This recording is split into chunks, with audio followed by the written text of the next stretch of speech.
Viaje no tempo com Leandro e a mim e tire do fundo do baú o seu melhor time de botão. Agora na Central 3.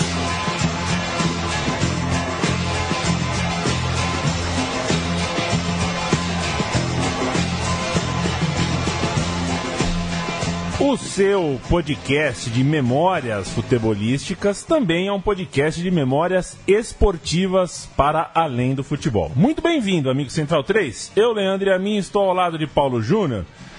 Já disparo para cima de você, Paulo Júnior. Você sabe que aquele papo de as manhãs de domingo nunca mais foram as mesmas, né? Eu acho que para você não mudou. Suas manhãs de domingo continuaram mais ou menos as mesmas coisas, né? Depois do 1º de maio de 94. Mas já dando a dica aqui, que a gente vai falar de Fórmula 1 hoje, né? Você sabe que a Fórmula 1, se morresse um Ayrton Senna hoje, não seria mais as manhãs de domingo, né? Porque mais da metade, deve ser pelo menos mais da metade, um pouquinho mais da metade do calendário, não é mais de manhã de domingo, né? É madrugada, o calendário asiático aí pegando pesado, não tem mais aquela coisa de 2/3 da competição ser disputada na Europa, ou não, enfim. Paulo Júnior. Oi. Qual é o maior capacete da história da Fórmula 1? O maior capacete... Antes eu vou falar... No programa passado, a gente falou de Palmeiras e Corinthians e caiu outro mito, né? Aquelas quartas-feiras, os jogos foram na terça. Exato. Não foram na quarta. Então você acaba de trazer outras corridas, já não são tão assim aos domingos de manhã. Você sabe que de Fórmula 1 eu entendo tanto quanto de broches. Mas gosto ali, assisti por algum tempo, quando havia interesse. Coloquei o despertador, aquela pra estreia do Rubinho na Ferrari. Lembro de algumas corridas daquelas muito famosas.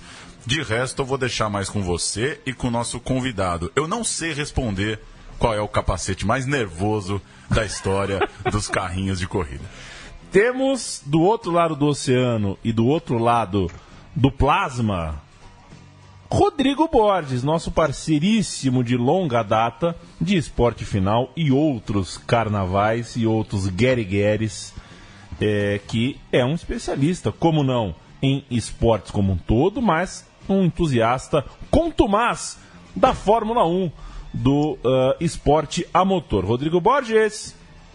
Sou eu. Olá, Leandro e a mim. Olá, Paulo Júnior. Que prazer participar de novo do meu time de botão. Eu que já tinha aparecido aqui para falar de New York Cosmos. Eu sempre digo para você que o meu time de botão é dos meus podcasts favoritos. E de novo aqui agora para falar de Fórmula 1. Como é que se joga futebol de botão com Fórmula 1, Leandro e a mim? Eu fazia. Uma vez eu ganhei 1 milhão de régua de plástico de um político. E eu era criança, e eu colocava na sala de casa, assim, as réguas do lado a lado e fazia os circuitos, né? E pegava as figurinhas, né? Eu tinha álbum de figurinha da Fórmula 1, veja você.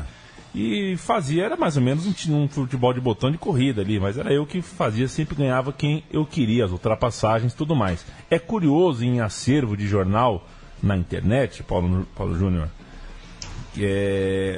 notar o quanto de espaço a Fórmula 1 tinha nos jornais, sobretudo de segunda-feira, assim, era coisa de 2 páginas, muitas vezes a principal manchete do jornal, né, a primeira página do jornal lá era a Fórmula 1, e isso acontecia porque tínhamos pilotos que plantaram essa semente. Hoje falaremos de Nelson Piquet, 30 anos do seu tricampeonato. Eu posso passar, se vocês me permitem, uma pequena prévia aqui de quem foi Nelson Piquet até 1986?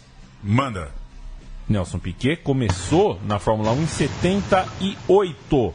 Ele correu pela McLaren, pela Insigne, pela Brabham. Na Brabham conseguiu os 2 títulos primeiros de sua carreira, em 81 e em 83. Em 80 ele foi vice-campeão. Em 86, primeiro ano de Williams, acabou com o 3º posto. Ô Rodrigo Borges, vamos em frente. Vamos em frente é bom para um roteiro de automobilismo. Vamos em frente que atrás vem gente.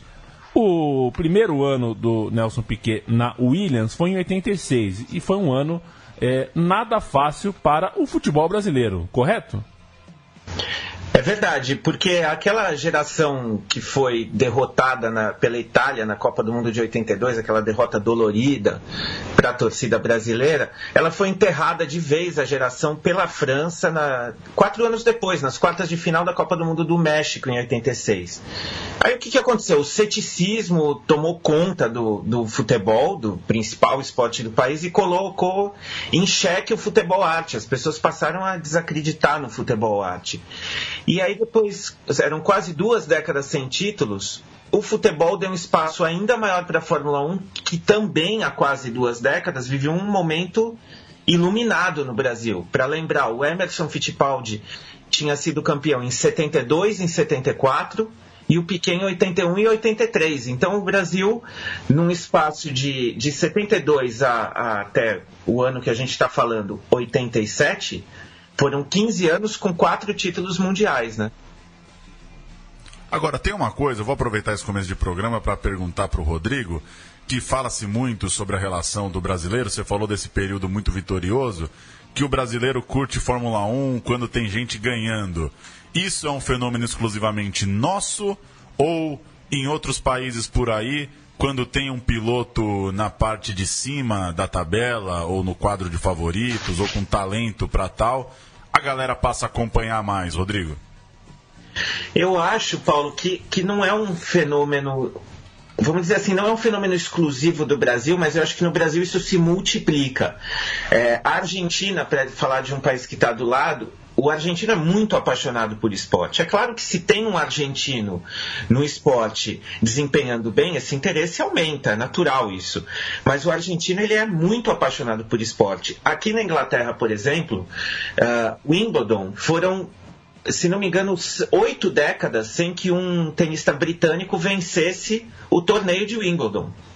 E o interesse não diminuiu por conta disso, até que o Andy Murray venceu o Wimbledon. Então, eu acho que no Brasil isso é mais forte, isso vem com mais força. Basta ver o que se tem hoje de interesse, por exemplo, de tênis no Brasil. É verdade.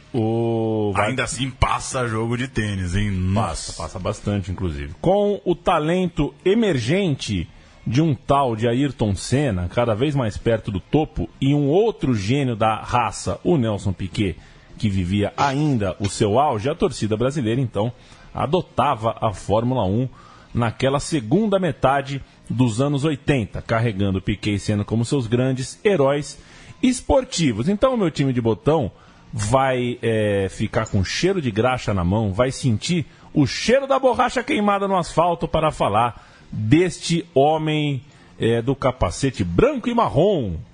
Há controvérsias quanto ao marrom. Para mim é marrom aqui. É vermelho, hein? Para mim é marrom. Começou vermelho, foi ficando marrom, enfim. É um intermediário ali que conquistou o título em 87.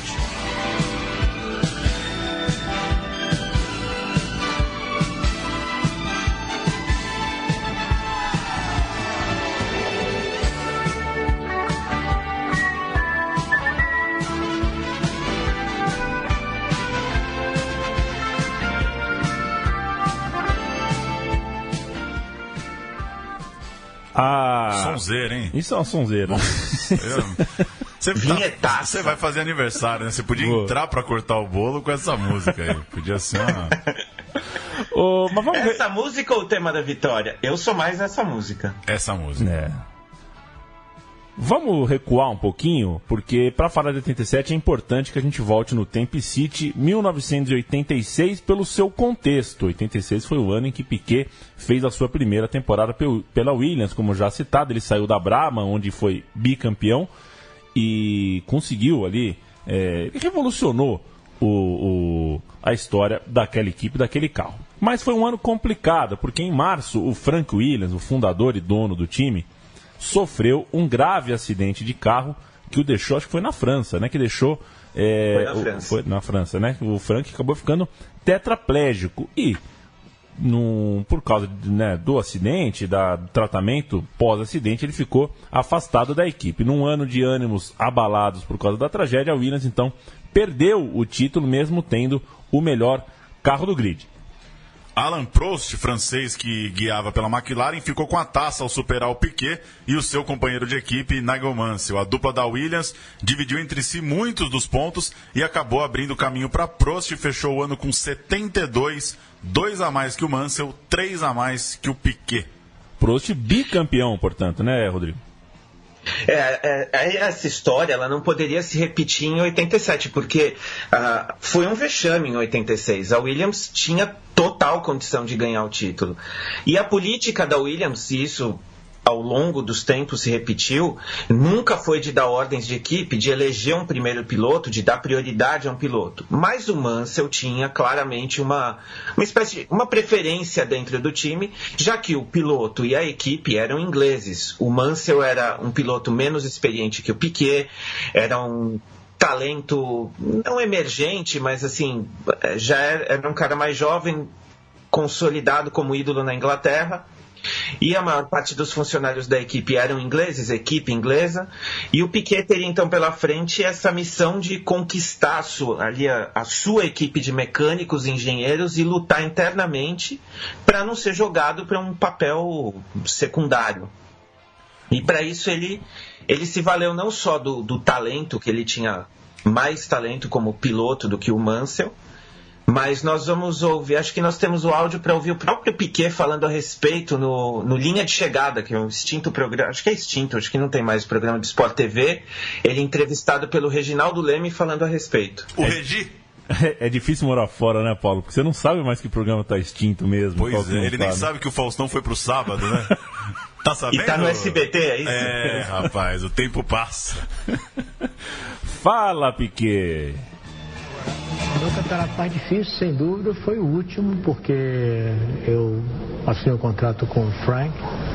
O Frank teve um acidente. O acidente dele foi não estava mais no time durante o primeiro ano. E aí eu tive tudo que é tipo de briga possível dentro do time. Eu desenvolvi os carros, eu tinha muito mais experiência que o Mansell. E ele era inglês, num time inglês. Logicamente, eles queriam, já tinha ganhado o campeonato 2 vezes, ele não tinha. Então, logicamente, os ingleses queriam ganhar esse campeonato e para mim era muito difícil dentro do time. Então, eu tive que realmente usar com muita astúcia, eu tive que ter os mecânicos do meu lado, ter o time para conseguir ganhar esse campeonato. Não foi o campeonato mais difícil, eu desenvolvi toda a parte de suspensão ativa e quando ficou pronto eles não deixaram usar mais.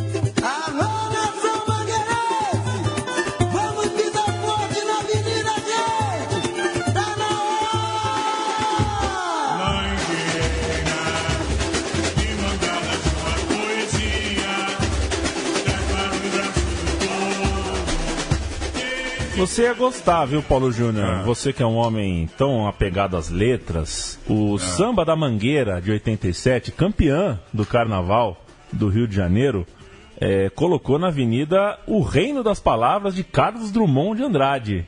Que beleza, hein? Pode não ter sido o desfile mais incrível de todos os tempos, mas eu gosto quando enredos nobres, quando boas ideias, principalmente ideias brasileiríssimas ali contadas na avenida, são vitoriosas. A gente está ouvindo a Mangueira de 87 porque o Carnaval foi em fevereiro e a temporada da Fórmula 1 começou no Rio de Janeiro, em abril. Mas faltou você dizer quem ganhou o Carnaval de 87. A Mangueira. A gente está ouvindo o Samba da Mangueira. Foi a própria Mangueira. Sim, eu não colocaria aqui a vice-campeã, porque estamos falando do Piquet, né? Pois é. É porque você falou, não foi das mais brilhantes, eu pensei, então não ganhou? Não, temporada 87, portanto, a temporada de Piquet não começou nada fácil. Ele pegou um segundo lugar no Brasil, nessa prova de abertura citada por você. E depois disso, Nelson sofreu seu mais grave acidente na Fórmula 1, isso já no GP de San Marino, segunda etapa da temporada. Qual foi a do acidente, Leandro e a mim? Peraí, eu só queria fazer uma intromissão antes da gente entrar nesse assunto. Como o meu time de botão sempre escala os seus times, os times dos quais fala, eu queria escalar a temporada 87. Perfeito. Então vamos lá. Porque tem umas coisas sensacionais aqui. O problema é que a McLaren com Ayrton Senna e Stephanie Johansson.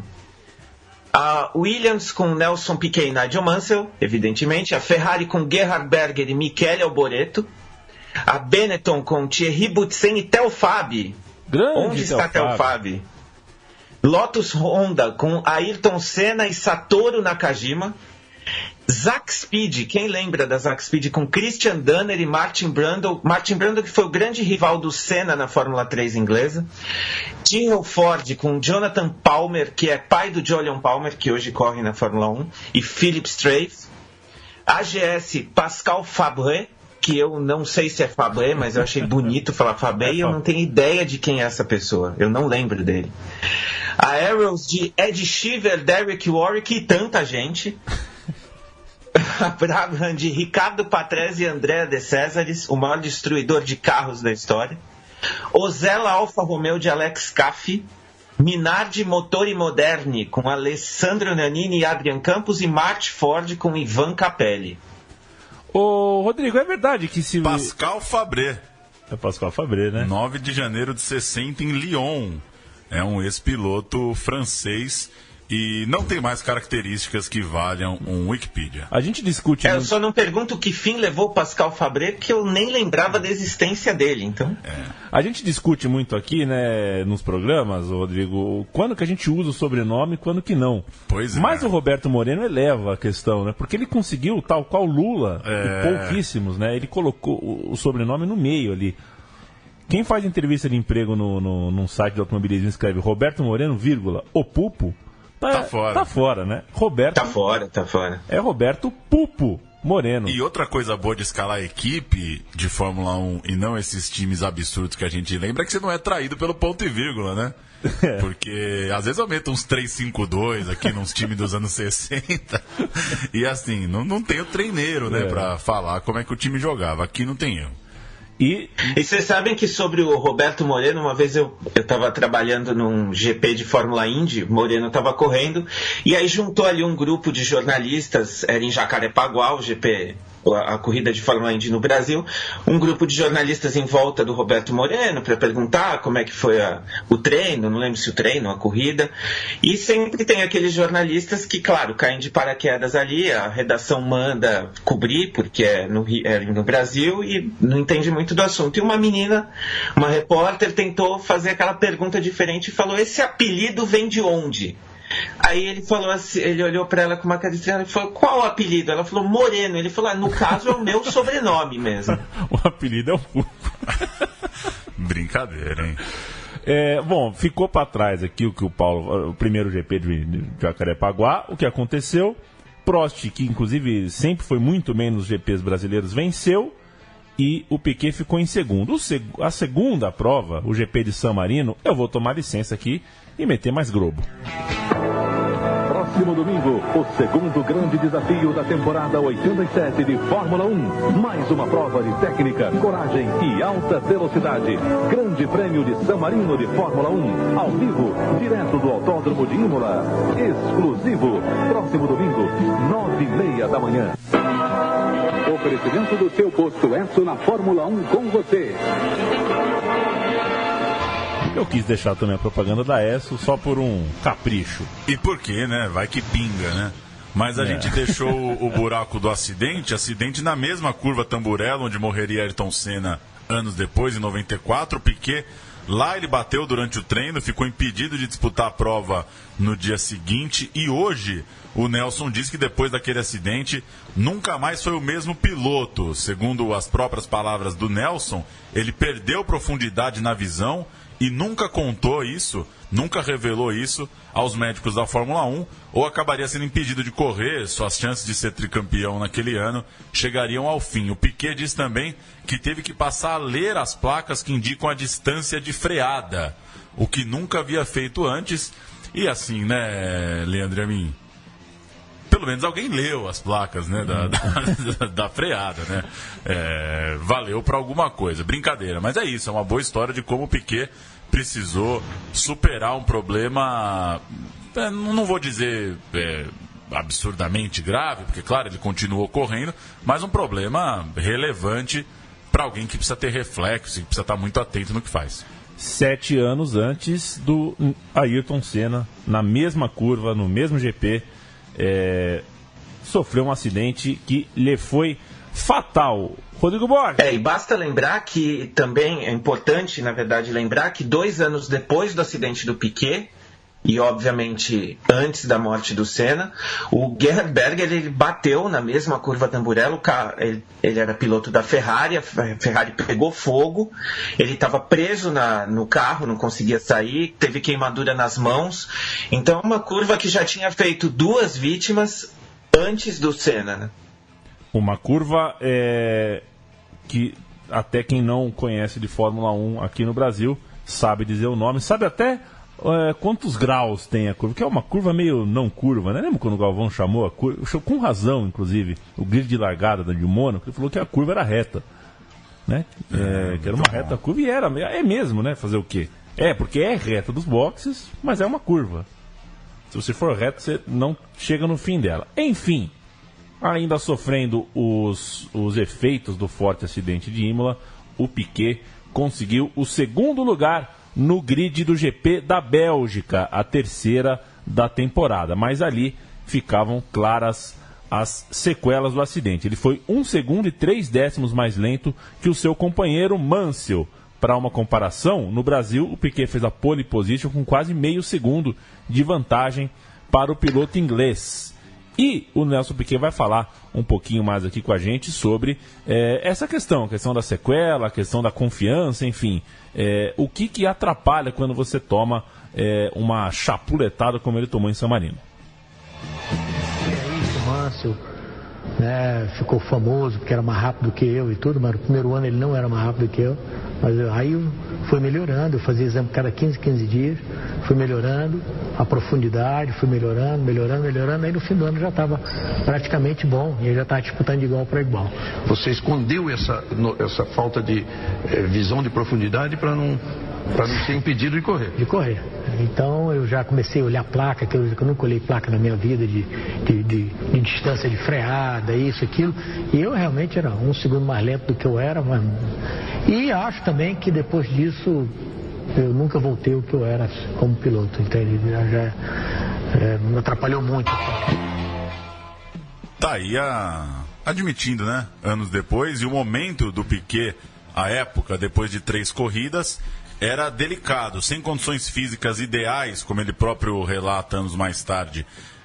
Ele estava em 4º lugar no campeonato, portanto, começava a temporada ficando um pouco para trás em relação à concorrência. Ele estava 12 pontos atrás de Prost, numa época em que a vitória valia 9. À frente do Piquet também estava Mansell em 3º e Stefan Johansson, companheiro de Prost, que naquele momento era o vice-líder do campeonato, com os mesmos 6 pontos de Piquet. Aparecia ainda Ayrton Senna. Então, 4ª colocação para um começo de temporada, atrás de Prost, de Mansell e de Stefan Johansson.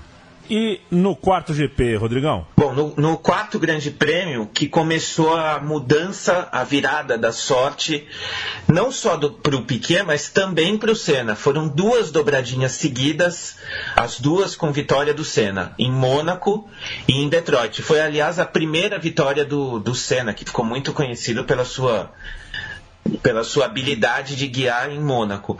E depois em Detroit. Depois dessas 2 provas, o Senna, que, como a gente já disse na escalação, defendia a Lotus, ele já era líder do campeonato, o Piquet era 3º, e os 12 pontos que o Piquet tinha de diferença para o líder já tinham caído para 6.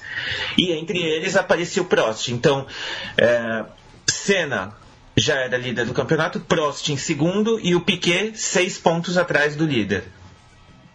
Foram mais 2 segundos lugares ainda na sequência, né, completando 4 seguidos, dessa vez na França e na Inglaterra. Esses 2 segundos lugares deixaram o Piquet a 1 ponto só da liderança. Então, daqueles 12, viraram 6, como disse o Rodrigo, e 2 corridas depois já era só 1 ponto atrás do líder. Ele tinha os mesmos 30 pontos de Mansell e estava atrás só de Senna, portanto, com 31. Na metade do campeonato, na 8ª 8ª das 16 provas da temporada, aconteceu finalmente a primeira vitória de Nelson Piquet no ano e deu a ele, portanto, a liderança do Mundial de Fórmula 1 de 87. A gente vai ouvir a última volta no histórico circuito de Hockenheim, narração de Galvão Bueno, a vitória do Piquet, que faz ele passar o Senna e virar líder no meio da temporada de 87. Vem trazendo o Sir William.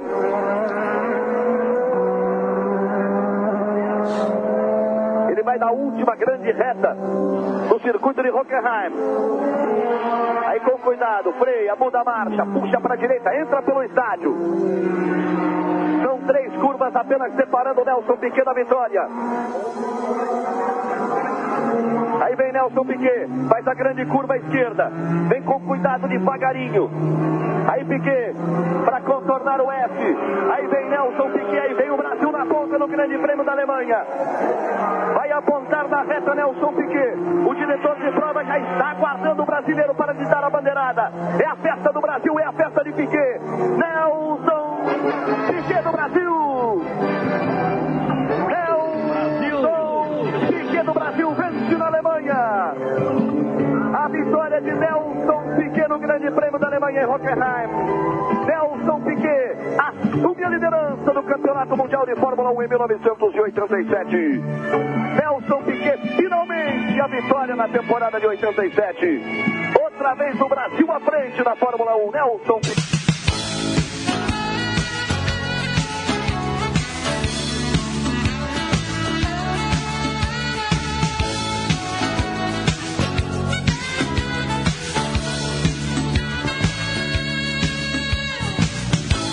Amor é uma mentira que a minha vaidade quer, e o meu poesia de cego você não pode ver.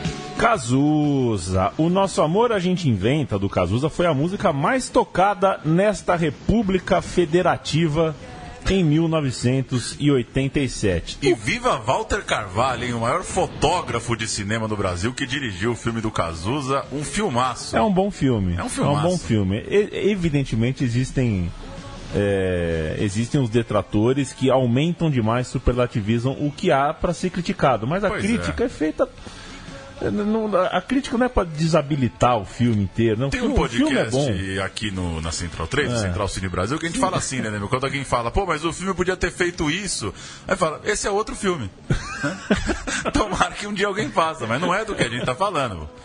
Mas eu não aceito que ignoraram o namoro de Cazuza e Ney Matogrosso no filme. Pois é aí que eu vou te falar, Rodrigo. Esse é outro filme. Um filme só sobre o namoro. Eu não aceito que o Frejá tenha sido um personagem 100% ficcional no filme. Nada que envolve o Frejá diretamente ali é o Frejá de verdade. E mas fica a curiosidade. Naquele filme, o Frejá faz o papel que o Prost tem no documentário do Senna. Pois é. E fica a curiosidade, né? Será que o Nelson curtia um Cazuza em 87? No Walkman, assim, eu devia curtir, né? Não sei. Piquet que torcia pro Vasco e pro Curitiba, é o que dizem, né? Não sei. Pô, tá bom de aleatoriedade. Eu acho que era isso. Não tá bom porque é preciso lembrar que ele também é primo do Candinho. Primo do Candinho, é verdade. Maior. Primo do Candinho. Um jogo na seleção, uma vitória, né? Um jogo, uma vitória. Candinho, que passou por muito time, já nos anos 80 aí já estava pingando de galho em galho. Agora, se o Piquet torce mesmo pro Coritiba, tem que chamar ele para fazer o meu time de botão do Coritiba de 85. Aí eu quero ver botar o Nelson no Skype para falar de futebol. Segunda metade da temporada, Leandro e a mim. Então a história é essa. Na 8ª corrida, o Piquet virou líder, certo? Exatamente. Antes vale uma coisinha para ser explicada, né?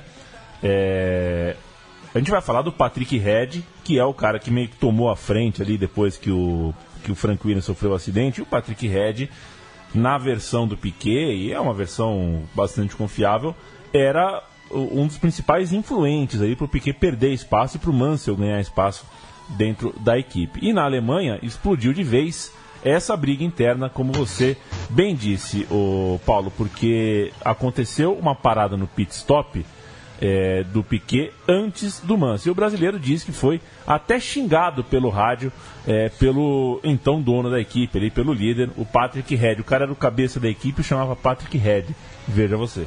Pois é bom lembrar, repetindo, que o Piquet assumiu a liderança do campeonato longe das condições físicas ideais, depois daquele acidente que a gente já tratou bastante, o acidente de Imola. E foi na sequência de Hockenheim que ele conseguiu mais uma vitória, dessa vez na Hungria, seguida por um segundo lugar na Áustria e outra vitória, a terceira da temporada, na Itália, dessa vez em Monza. Portanto, foram 8 GPs seguidos, chegando em primeiro ou segundo lugar. Quando terminou em terceiro em Portugal, completando 9 pódios seguidos, essa sequência de 8, vencedor ou vice, e esse terceiro lugar em Portugal, o Piquet já tinha 18 pontos de vantagens para o Senna, segundo colocado, e 24 pontos a mais que o Mansell, que já tinham que fazer boas contas para alcançar o Piquet.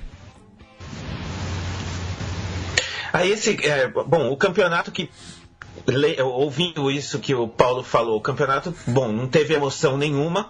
Ele ganhou uma empolgação porque aí vieram os GPs da Espanha e do México. E o que aconteceu? 2 vitórias do Mansell e o Piquet conseguiu um quarto lugar e um segundo lugar. E aí a diferença caiu de 24 pontos para o Mansell para 12. E a gente vai ouvir agora os instantes finais do GP do México, no Autódromo Hermanos Rodrigues, que para quem assiste o GP do México hoje é outra coisa. É o mesmo lugar, mas a pista foi completamente retalhada, como foi Hockenheim. E note-se também o tom sóbrio do Galvão Bueno, né? Bem diferente do que a gente ouviu no GP da Alemanha. O Galvão já querendo ir para aquele clima de velório.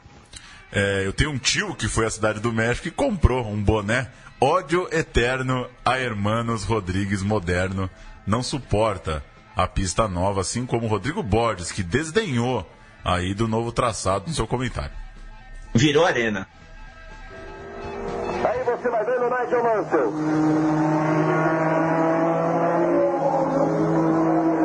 Mansell, Piquet, Shiver. Mansell, Piquet, Patrese, Shiver, Fabi e Aliot nas 6 primeiras posições. Aí o resultado final deste Grande Prêmio do México de 1987, confuso Grande Prêmio do México, com 2 largadas e com 63 voltas apenas.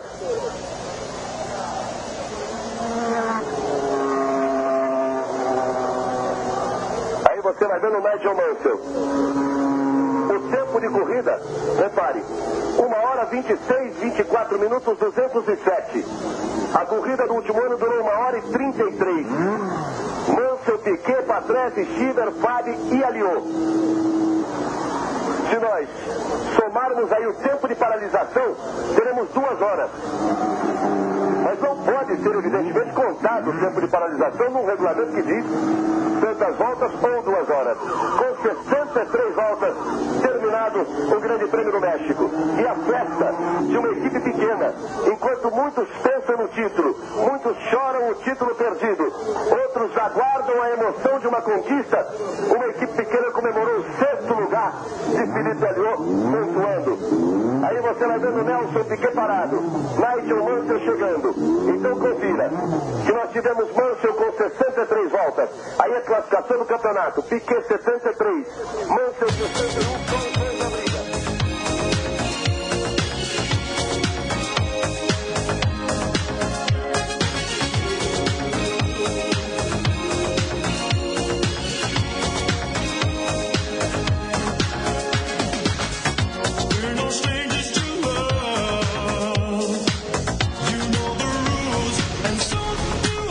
Como o momento o agora... gel passou, né?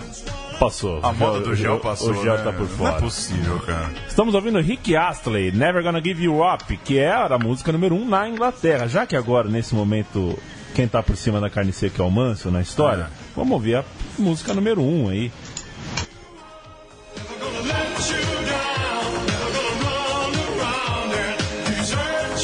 O Cazuza era muito mais legal, hein? Nossa, imagina um filme do...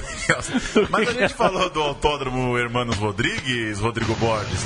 Hoje o senhor está na gringa, na Londra, e houve um tempo em que o senhor foi um garotinho, terras brasilis, digamos assim, e o senhor sabia que foi nesse GP a corrida do Jorge contra o Cirilo, na novela Carrossel. Não. Foi lá, pô. Aí eu tô muito surpreso. Essa foi a maior corrida que já houve no circuito Hermanos Rodrigues? Você acha que Carrossel estourando no México não ia ser no Hermanos Rodrigues, a corrida do Jorge contra o Cirilo? Foi lá. Que baita momento do Hermanos Rodrigues, hein? Sensacional. A gente ouviu o Galvão e, como ele disse ao fim do GP do México, apenas a dupla da Williams seguia na briga pelo título. O Senna, que era o terceiro colocado àquela altura, já estava 22 pontos atrás do Piquet e com só 2 provas para o fim da temporada. Com 12 pontos de vantagem para Mansell, Nelson Piquet iria para Japão e Austrália com os campeonatos na mão, mas nem tão na mão assim, Rodrigo Borges. Por quê? O campeonato não estava tão na mão assim dele. Eram 18 pontos em jogo, mas cabe aqui a gente lembrar que naquela época havia o sistema de descarte de pontos. Então, das 16 corridas da temporada, contavam para o campeonato apenas os 11 melhores resultados. 5 resultados ruins de cada piloto podiam ser descartados. O que dificultava bastante para fazer aquelas famosas continhas que cada piloto precisa fazer para ser campeão. Mas para a gente facilitar o entendimento, a conta mais simples era que o Piquet levantaria a taça se vencesse o GP do Japão. O Mansell precisaria da vitória, o que seria a terceira consecutiva dele depois de Espanha e México, para levar a decisão do título para Adelaide, no circuito de rua de Adelaide, na Austrália. 2 provas, então, para o final. Acho que é hora e vez da gente partir, então, para a gloriosa cereja do bolo. Grandes jogos, grandes conquistas. A cereja do bolo.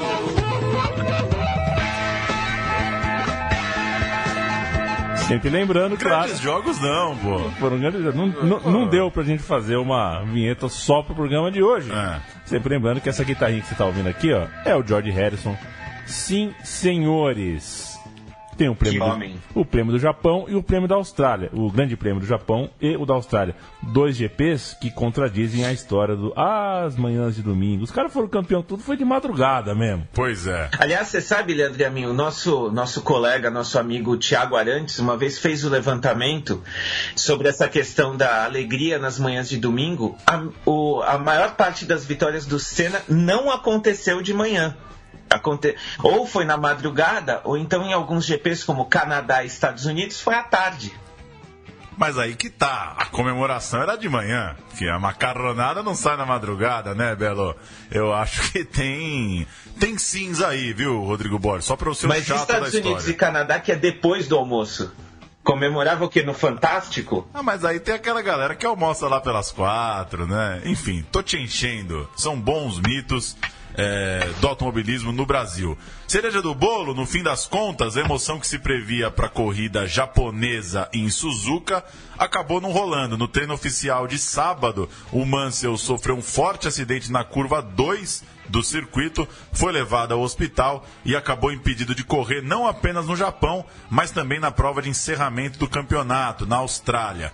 Piquet, portanto, na véspera da corrida, já era o tricampeão mundial. O primeiro brasileiro tricampeão mundial de Fórmula 1, o 5º título de um piloto brasileiro em 15 anos, depois das conquistas de Emerson Fittipaldi, 7-2, 7-4, e, claro, dos 2 outros títulos de Piquet, 8-1 e 8-3. Num período de desilusão com o futebol, Brasil perdendo as suas disputas na Copa do Mundo, a Fórmula 1 empolgava de fato o torcedor canarinho, ou pelo menos aquela parte da torcida que precisa torcer quando o time está ganhando.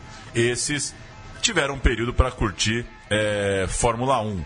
E fica para a história, Leandro e a mim, você e Rodrigo podem falar um pouco disso. Muita gente já escreveu sobre, se tivessem as corridas, se o Mansell tivesse bem, e aí? Pois é, e aí o que aconteceu? O Piquet não pontuou nas 2 provas finais. No Japão, ele teve problemas no motor, era um motor Honda, e na Austrália abandonou com 58 voltas de um total de 82, com problemas nos freios. Ou seja, o Mansell, se tivesse corrido, possivelmente teria uma chance bem grande de ser campeão mundial, já que o Piquet sofreu nas etapas finais com problemas mecânicos. Nessas 2 corridas finais, inclusive, a Williams teve o italiano Riccardo Patrese como companheiro de Piquet, substituindo o Mansell, que, como a gente ouviu lá na escalação no começo do programa, o Patrese começou a temporada na Brabham. É Brabham mesmo, assim? Esse Hzinho tem, né? É Brabham. Olha, eu nunca ouvi um inglês falando Brabham, mas eu acho que é Brabham. Correto. É quase imperceptível o H, né? Brabham. Você puxa uns papos de Fórmula 1 aí na vendinha, Rodrigo Borges? Como é que é? Na vendinha, nunca puxei, mas já conversei com um amigo meu aqui sobre o Lewis Hamilton. Entendi. Porque eu achava que pouco se falava sobre ele. De fato, ele confirmou uma impressão que eu tinha, que o Hamilton desperta sentimentos bem diferentes. Tem gente que gosta muito dele, mas tem muita gente que detesta o cara. É de fato o nosso Robinho. É mais ou menos isso, é uma boa comparação. É o Robinho inglês. Apesar de tudo, do título tá na escuderia, da Williams está disparada na frente do Mundial de Construtores, o ambiente estava ruim, comprometido, e o Piquet fechou a temporada de 87 já de contrato assinado com a Lotus, onde correria, inclusive, no lugar do próprio Ayrton Senna, que, por sua vez, estava assinando com a McLaren. É aquela coisa, eu estou ganhando aqui o campeonato, estou disputando o título, mas está tão difícil a vida aqui que eu vou embora mesmo assim. E é o que relata o Galvão Bueno no momento em que Piquet leva o carro ao box da Williams e abandona o GP do Japão. A gente vai ouvir, vai daí, Galvão. Traz pela 5ª vez a alegria maior ao torcedor brasileiro de comemorar um título mundial da Fórmula 1. 2 do grande Emerson Fittipaldi e agora 3 do grande Nelson Piquet. E com as esperanças brasileiras para Piquet e para Senna. Quem sabe Senna na próxima temporada do casamento da McLaren com a Honda. E Nelson Piquet, todo o seu talento e sua força no casamento da Lotus com a Honda para a próxima temporada. A ECAF abandonando. Piquet abandona quando estava em 4º, mas abandona com dever mais do que cumprido, escrevendo o seu nome entre os grandes campeões. Apenas Stewart, Brabham e Lauda tinham conseguido 3 títulos, além de Fangio, 5 vezes campeão. Nelson Piquet agora tricampeão do mundo. Nelson Piquet agora tricampeão no mundo, disse o Galvão Bueno, sem aquela loucura que a gente poderia imaginar. Pois é, tava tranquilinho, né? Tranquilinho. Eu não sei até quando é lenda que eles não se bicavam, tudo mais que tem a ver. É outra coisa. Parece que não, mas o mundo mudou muito. Mudou. Né? Em poucos anos ali. Deixa eu lembrar, aproveitando esse gancho, que em 87 a grande rivalidade, a rixa, a inimizade, na verdade, entre Piquet e Senna ainda não tinha acontecido. Isso aconteceu no começo da temporada de 88. Então, quando se pega imagens da temporada 87, Piquet e Senna no pódio, era um clima amistoso até. Porque a grande inimizade entre os dois surgiu no GP do Brasil de 88. Quem conversa agora com o meu time de botão é o jornalista e amigo da casa Flávio Gomes. Ele cobriu a Fórmula 1 em loco por quase 20 anos e resume pra gente o que foi essa temporada difícil de Nelson Piquet em 1987. Difícil, mas vitoriosa. Bom, dá pra dizer que o título de 87 foi o mais difícil que o Piquet conseguiu, né? Dos 3 da carreira dele. Porque as adversidades foram muitas. A começar do adversário, que era muito bom, o Nigel Mansell. Depois passando pela óbvia preferência da equipe, a equipe inglesa, pelo piloto inglês. Não no sentido de sacanear o Piquet, nada disso, mas de favorecer ou de privilegiar. Favorecer não seria o termo mais preciso, mas de privilegiar o Mansell quando isso se fazia necessário. Sei lá, e como é que você faz isso? Digamos, se você tem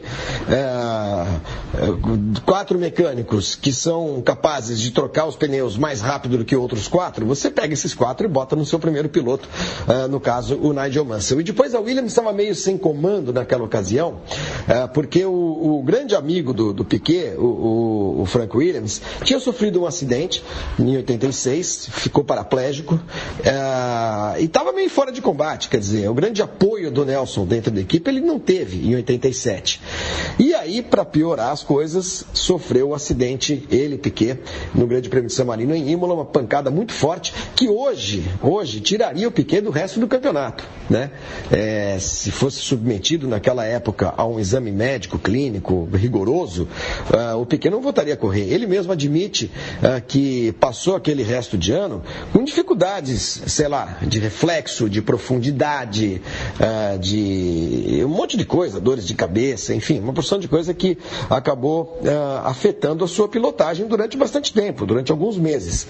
Mas acabou ganhando o título porque o Mansell errou nos treinos do Grande Prêmio do Japão, bateu muito forte, foi uma pancada muito forte mesmo, que tirou o Mansell da corrida, e o Piquet tinha lá uma gordura suficiente, ele estava na frente no campeonato e acabou sendo campeão sem precisar correr. Mas ele usou nesse ano de 87 tudo que aprendeu na sua vida de mecânico, na sua vida de piloto pobre na Super V do Brasil, na Fórmula 3 na Inglaterra, piloto que era cheio de macetes, um piloto muito inteligente, um piloto que foi capaz de ludibriar, por exemplo, junto aos seus mecânicos, né, com a sua turminha lá na Williams, os mecânicos e técnicos e engenheiros do carro do Mansell, né? Por exemplo, ele calibrava o pneu de um jeito, mas o calibrador era descalibrado. Os caras iam lá espiar quantas libras ele tinha colocado no pneu, sei lá, 20, digamos, vou chutar os valores, bota 20 no Mansell também, mas na verdade o calibrador do Piquet marcava 20, só que tinha 25, ou sei lá, 16, e isso acabou botando o Mansell, fazendo com que o Mansell entrasse em parafuso e o pessoal da equipe dele também. E assim o Piquet conseguiu esse tricampeonato mundial, nunca mais brilharia tanto na Fórmula 1, apesar das vitórias em 91, né, suas últimas vitórias, mas já entraria ali numa fase menos brilhante, até porque estavam chegando alguns pilotos jovens, uma nova geração, e nessa geração a gente pode incluir aí o Senna, que acabaram, nesses novos pilotos, ofuscando um pouco o brilho, né, que o Piquet teve depois de 3 títulos mundiais. Mas um piloto sensacional, e 87, sem dúvida, o título que teve mais à mão dele, né, mais do que os outros dois, com carros muito bons, Gordon Murray, Brabham, enfim, aquela coisa toda, BMW, Turbo, mas teve muito à mão do Piquet num ano de dificuldades enormes, né? Principalmente por conta desse acidente em Imola. E como disse o Flávio Gomes, o Piquet faria ainda 2 temporadas na Lotus, pela qual não venceria nenhuma corrida, e outras 2 na bonitona e colorida Benetton, time pelo qual conquistou suas 3 últimas vitórias na carreira. O Nelson deixaria a Fórmula 1 em 1991 com 204 GPs, 23 vitórias, 24 poles, 23 voltas mais rápidas e 60 pódios, além, é claro, dos 3 títulos mundiais, o terceiro deles que acabamos de contar. E só uma coisa, Yamin, é só pra gente pontuar, porque quem olha em perspectiva esses números e olha os números dos pilotos atuais, isso pode parecer pouco, mas é bom a gente lembrar que naquela época eram menos corridas. Esse ano, por exemplo, são 21 corridas a temporada, a gente está falando de 87 com 16 corridas, e na época do Piquet, do Senna, do Prost, nenhum piloto entrava na Fórmula 1 com 18, 19 anos, como acontece hoje. Os pilotos chegavam na Fórmula 1 com 25, 26 anos. O Senna, por exemplo, estreou na Fórmula 1 com 24 anos. Então é por isso que esses números podem parecer até certo ponto normais hoje. Basta lembrar que o Massa, se não me engano, tem 10 vitórias e o Piquet, que é tricampeão mundial, tem 23. Mas por esses 2 motivos, menos corridas e menos tempo em atividade. Rodrigo Borges, Piquet tá no top o quê da Fórmula 1? No top 10. Gostei, hein? Foi assertivo, hein, o Rodrigo Borges. Eu falei porque não vai dar tempo de pensar muito, mas eu acho que entre os 10 ele tá. Boa. É raro, hoje em dia ninguém consegue responder rápido assim, né, Paulo? Pois é, eu gostei. Perguntou, respondeu. Para fechar, a gente ainda volta para falar os nossos últimos pitacos aqui, mas vamos ouvir o Piquet dizendo o que muda para um piloto, para uma pessoa, quando ele se torna campeão mundial. Curioso. Eu acho ele muito lento hoje. Ele em classificação até que arrisca uma volta e consegue, mas na corrida ele é muito lento, ele é quase o segundo mais lento do que os caras de ponta. Mas não muda nada não, você acorda no outro dia com fome, com dor de barriga, peida, sabe, não muda absolutamente na sua vida nada. Ele falou antes ali de quem que era, hein, o Rodrigo? Eu acho que era do Mansell, mas eu não tenho certeza. Né? Mas o grande lead desse áudio é que tricampeão Nelson Piquet segue peidando. Segue peidando, exatamente. O Mansell... Eu que nunca ganhei uma corrida de Fórmula 1, também sigo, Leandro, pra mim. É curioso, a gente olha aqui a tábua do campeonato de 87, o Nigel Mansell venceu 6 corridas, o Nelson Piquet só 3. O Mansell então venceu o dobro de corridas. Mas, quantas vezes o Mansell ficou em segundo? Nenhuma. Aí tá a diferença. O Piquet foi 1, 2, 3, 4, 5, 6 vezes segundo colocado. E aí você compensou as vitórias a menos. Então o Piquet, com bastante regularidade, terminou o campeonato com 12 pontos à frente do Nigel Mansell. E essa pontuação eu gostava, viu? Nos anos 90 ele virou 10 pontos pro vencedor, né? Mas ficou em sétimo, não pontua. Hoje em dia pontua a gente pra caramba. E o cara que ganha parece milha de voo, meu. Você olha, o cara tá com 2.600 pontos. Eu sou um dos velhos nesse sentido, viu, Rodrigo Borges? Devo te dizer que... Eu também não gosto. E a Fórmula 1 ficou muito complicada. Tá parecendo um jogo de cricket. Eu tenho que abrir um caderno e ficar anotando. Ó, esse aqui já usou o pneu macio. Esse aqui não pôs não pôs o tanque cheio. É complicado. Eu confesso que parei de assistir regularmente nessa época, mas fui muito fã, muito mesmo, de Fórmula 1. Sinto saudades, inclusive, das manhãs de domingo. Sinto saudades das manhãs de domingo também e de algumas madrugadas. Por que não?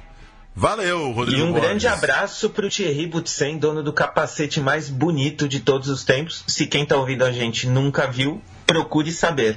Porque isso é outra coisa que mudou, né? O capacete antigamente era como o RG do piloto, não mudava. Era aquele desenho e pra vida toda. E hoje você já nem consegue mais identificar. E os pilotos da Red Bull correm com uma latinha de Red Bull na cabeça, então... A gente não tem mais paciência pra nada, Rodrigo Borges. Nessa semana teve um jogo São Paulo Sport, não dá pra saber quais que eram os times. Não é que a gente tá saudosista, não. A coisa tá muito louca. E foi um prazer falar com vocês de Fórmula 1, viu, Leandro e a mim? Prazer. Nunca vimos uma corrida juntos, hein? É verdade. Me convida um dia aí pra um GPzão do Japão, assim? Sim, o GP do Brasil tá chegando aí também, hein? Tá chegando aí também. O GP do Japão é nesse fim de semana, a gente tá gravando, né? Obviamente, então não posso, viu? Infelizmente não vou poder.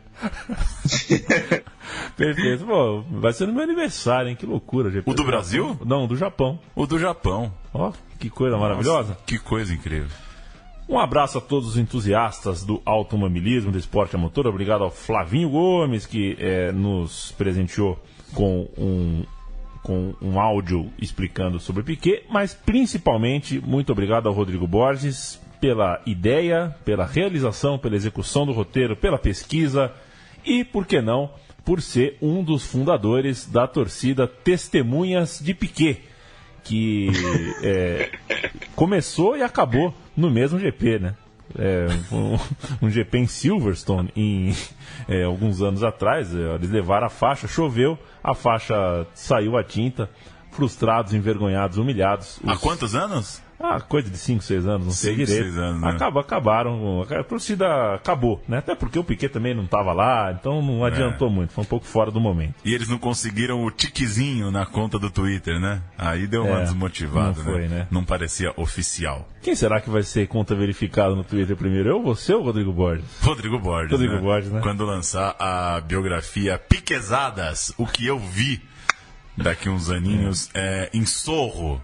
Existe um piquetista juramentado, que é o Carlos Giraldelli, o querido Boto, que sempre, inclusive, ouve o meu time de botão, que disse, sempre conta essa história, que ele leu um livro sobre uma biografia do Piquet, só que uma biografia do Piquet publicada aqui, em 80 e poucos, não sei se ele já era, acho que foi antes do Tri. Não se publica, né, biografia tão cedo, né? Tá muito, né? Tanta coisa aconteceu com o Piquet depois, ele foi correr em outras modalidades, ele voltou a se acidentar. Eu não sei se ele chegou a correr, porque o Emerson Fittipaldi correu com 50 anos lá na Fórmula Indy. Eu não sei se eles chegaram a correr junto. Eu lembro que o Piquet morou num barco. Ele morou num barco, não morou, Rodrigo? Olha, isso eu não lembro. Eu lembro que ele tinha um barco. Agora, se ele morou no iate... E, inclusive, nos anos 80, isso era uma baita história. Não, o Piquet tem um iate. Agora... Até você tem iate, né, Leandro e a mim? Eu joguei no Google aqui, ó, Piquet mora barco. A primeira notícia de economia do IG. Nelson Piquet vai pagar indenização por morte em iate. Para com isso, velho. Trabalhador que atuava na reforma e ampliação do iate morreu após uma explosão. Um gás, né? Gás aberto, explodiu. Ele vai ter... Olha que fotaça. O Piquet Piquet com a roupinha da Brava. Macacão, com um Parmalat estourando no peito, né? Mas cheio das rugas. Grande Piquet. É isso, Rodrigo Borges. Mais alguma consideração? É isso. E por falar em biografia, o Lewis Hamilton teve a primeira biografia dele publicada logo depois dele ser campeão pela primeira vez. Considerando que ele já foi campeão 3 vezes, pode ser a 4ª, quantas edições já o autor teve que fazer para atualizar esse livro? Rodrigo Borges, existe a biografia do Martial, jogador do Manchester. Existe. O cara tem 21 anos. E não é ninguém. Não, né? existir a biografia, tudo bem. O que eu quero saber é se existe quem leia. Possível. O pior é que é possível. Valeu, viu, Rodrigão? Valeu, Paulo. Valeu, Leandro. Foi um prazer participar. Estou sempre à disposição. E demais estar em mais uma edição do Meu Time de Botão. O Meu Time de Botão volta na semana que vem com a biografia de Luciano Todo Duro, um dos grandes pugilistas do Brasil. E Rodrigo Borges vem daqui um mês com o vôlei da Bulgária, que é um país que depois de Stoichkov prefere o voleibol.